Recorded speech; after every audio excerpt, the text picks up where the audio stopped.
Здравейте, хора! Как ви звучи свинско бонфиле върху талятели с сос от фъстъци, сусам и куантро? Може би сложно? Не е да ви кажа. Искам да дойдете с мен, да го направим заедно и да видите, че това е нещо уникално. Това е моя авторска рецепта, която я предлагам.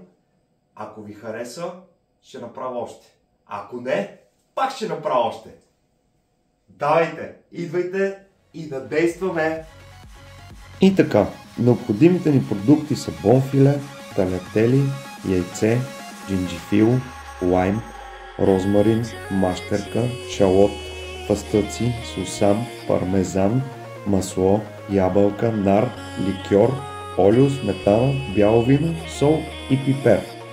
Започваме първо с бонфилето, което обезцепяваме внимателно.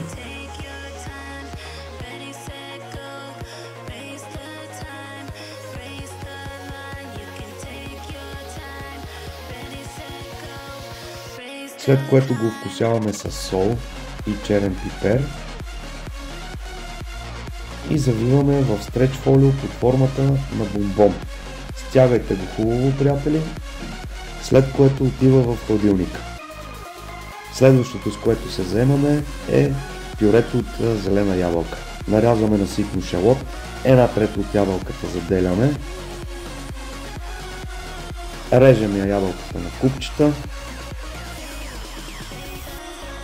след което белим джинджифила и също режем на ситни купчета. Касеролка с малко мазнина, задушаваме леко шалота, след което добавяме ябълките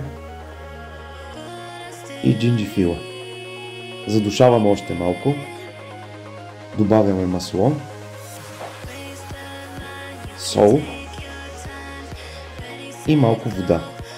Оставяме да къкри. През това време слагаме шалот с олио, мащерка, сол и пипер, завиваме ги и във фурната на 170 градуса.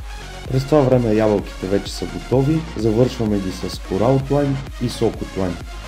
Сипваме в блендера, блендираме, добавяме масло и след това изсипваме в ботъл. А сега сос. Слагаме фъстъците и сусама, след което добавяме кимион, зърна и лютата чушка.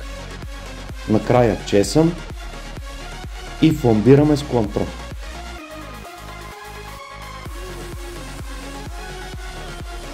Готово е да добавим сметаната, разбъркваме хубаво, добавяме мащерка и оставяме да се редуцира на 2/3.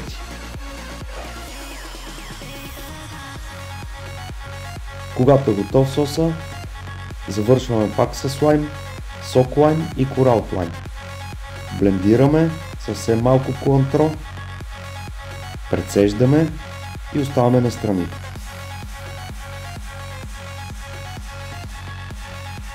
Изваждаме бонфилето от хладилника, след което го запечатваме на горещ тиган от всички страни.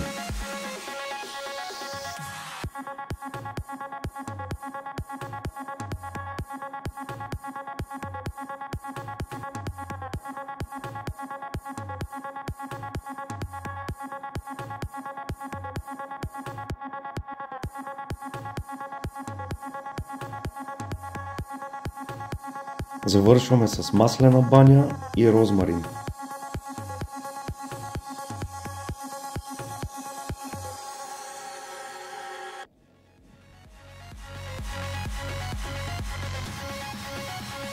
След което отива във фурната. Вадим шалота и слагаме филето. След това се вземаме с карамелизирането на ябълките. Слагаме бяла захар в случая, вие ако желаете може да сложите мед или кафява захар. Щипка сол задължително и малко бяло вино. Готови са. Ето го и соса за талятелите. Един жълтък, пармезан, разбиваме хубаво и добавяме от фъстъчения сос. Във врящата вече вода Слагаме морска сол и талятелите. Когато са полусварени, са готови, добавяме нашия сос с жълтък и пармезан.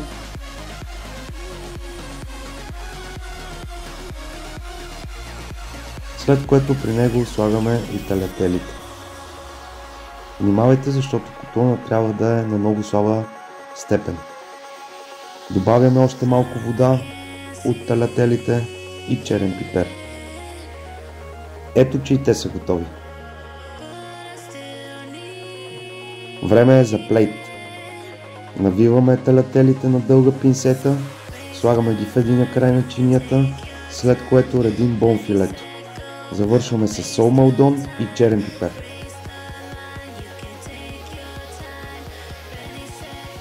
Ето го нашия невероятен фъстъчен сос с куантро. Шалота, който го направих на лодчици.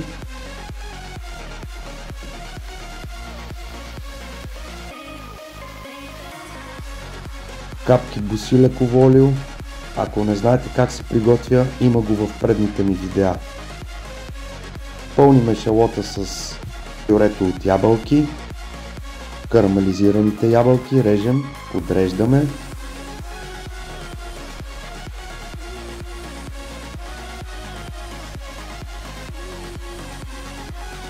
Мариновани репички.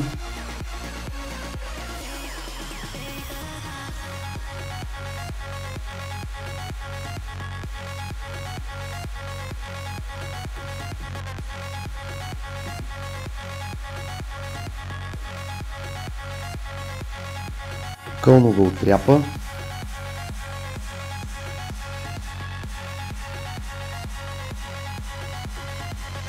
Нар. Розмарин за разкош. Кора от лайм. Готово е, приятели. Изглежда невероятно и е адски вкусно. Благодаря ви, че сте с мен. Харесвайте, коментирайте и споделяйте. До скоро, приятели!